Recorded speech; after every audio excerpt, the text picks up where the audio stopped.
El ressuscitat. El senyor Quimet s'havia mort, i com que s'havia mort, el portaren a enterrar. Com en vida era home de diners, l'enterrament constituí una fidel manifestació de tristesa. Fins i tot algú va plorar. Fins algú va perdre el jornal. El cementiri estava a les afores del poble, molt a les afores del poble, i no a la plaça perquè no s'estila que un cementiri estigui en tal lloc. Així doncs, com el camí era llarg, arribaren al cementiri ja nit d'entrada i com aquella pobreta gent del poble, una mort, els hi feia por, encara que es tractés d'un mort amb el que tenien franquesa, deixaren el cadàver del senyor Quimet en una capella del cementiri i tornaren al poble. Quan ja era alta la nit, el cadàver del senyor Quimet es redreçà, s'assegué, alçà els braços, es refregà els ulls, mirant torn seu, vegé una lluna com una tallada de meló d'hotel de poca importància, uns xiprers, uns marbres mortuoris. Caram, digué, això és l'acte cinquè del Tenorio. Després s'adonà que estava ficat dintre una caixa, que li havien posat roba negra de les festes, que no duia barret ni sabates, i pensà, això és que m'he mort. Aquesta deducció l'alegrà perquè demostrava que era un home viu, intel·ligent. Hem de perdonar al pobre senyor Quimet aquesta alegria perquè ell mai havia tingut un gran concepte de si mateix. Per fer aquest descobriment de la seva vivor s'havia hagut de morir. Després d'un moment, saltar a fora de la caixa, buscar la pataca però no la duia a sobre, pensar per què la necessita un mort la pataca. Com s'acabava setembre, les nits començaven a fresquejar i el ressuscitat, sentir fred, ple de por, es digué a veure si he pescat una pulmonia i pensar que el millor seria tornar a casa i també s'admirà d'aquesta pensada tan lògica. I tal dit, tal fet. Sortir de la capella, sortir del cementiri i entrar a casa seva. I entrar així com així.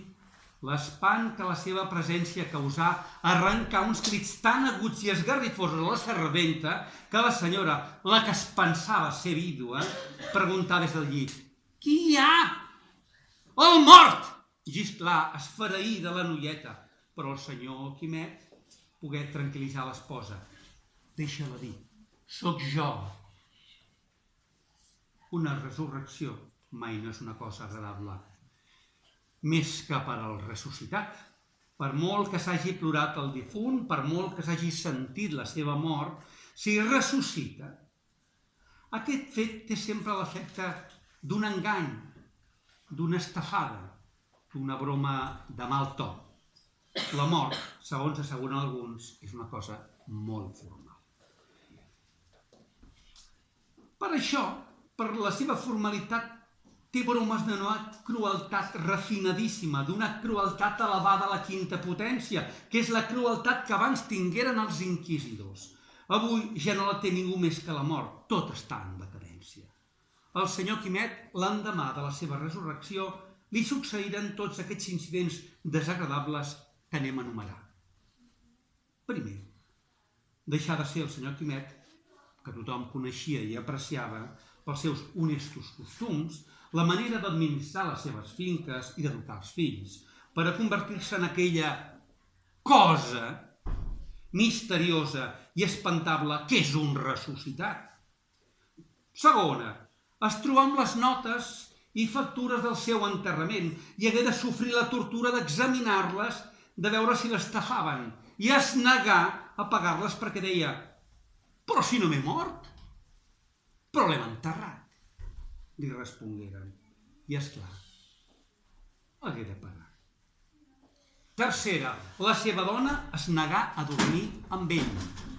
No és per res excusar, però a la nit tindria por. Per a mi, Quimet, i perdona'm que t'ho digui, ja no ets tan viu com abans. Ja ets més mort que les altres persones que saludem pel carrer i venen a dinar a casa el dia del teu sant. Quart, una criada digué i ell ho sentí: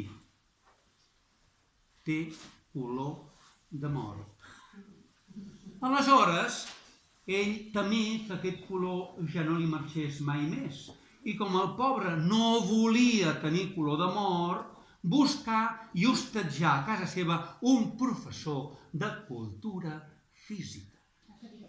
Heus aquí el programa que el professor de cultura física sotmeté a l'aprovació del senyor Quimet i que ell aprovava. A les 5 del matí aixecar-se i desdejuni, a les 6 cultura física, a les 7 boxa, a les 8 esmorzar, a les 9 platja, a la 1 de la tarda dinar, a les 3 10 quilòmetres a peu per muntanya, a les 5 esgrima i entrenament de boxa, a les 8 sopar, a les 10 massatge i a dormir. El senyor Quimet ja tenia masses anys per dur una vida tan agitada, però la dugué. S'havia de fer perdonar d'haver ressuscitat. Però seguia, malgrat la cultura física, tenint color de mort. En realitat tenia el color de sempre, però ja ni ell mateix s'ho creia. Ja ell mateix es creia un xic mort. A tots els pobles necessiten un tipus, un cas. El senyor Quimet es convertí en el tipus, en el cas del poble. Tothom una hora o altra, cada dia, parlava del fet meravellós. L'ensenyaven els forasters. Veu aquell senyor? Deien assenyalant-lo. Sembla un senyor qualsevol. Doncs és un ressuscitat. El poble on vivia, on tornava a viure el senyor Quimet, el coneixia la gent per poble de ressuscitat. Naturalment, el pobre home, aquesta glòria, no li feia cap gràcia. És tan dolç, tan inefable, passar desapercebut, ser un home com tots. L'element meravellós fins avui no ha fet més que desgràcies. A més, s'hi ha d'estar preparat per al meravellós, pel sobrenatural. S'han de tenir condicions. I el senyor Quimet no n'hauria tingut mai. El senyor Quimet era un home de cada dia i no un home de les festes. La vida se li arribà a fer odiosa, lletja, antipàtica. A la seva vida hi mancava sal, aquest polset de sal que dona sabor als nostres dies. Arribà a tenir el convenciment que, ressuscitant, havia fet una bestiesa. Però ell no en tenia la culpa, sinó el metge, que no sapigué matar-lo prou bé. Arribà a creure que la seva dona desitjava la seva mort per a casar-se amb un altre home. Això no l'emocionà massa. Certes coses a certa edat, i quan ja fa temps que un les té, si les hi prenen, no emociona que les prenguin. Gairebé es té llàstima del lladre. Però el fet és que no era feliç, i per no ser feliç en aquest món, val més anar-se'n a l'altre si és que existeix. El senyor Quimet no n'estava segur de que existís, però pensava, si de debò hi ha un altre món, allà no seré un ressuscitat, sinó un recent nascut. I això, aquesta esperança, determinà la seva fi. Un dia, no fiança dels metges, ple d'indignació per haver ressuscitat, s'engegà un tret al cor. Mai més se n'ha sabut res. Aquesta vegada es va morir de debò. Gràcies.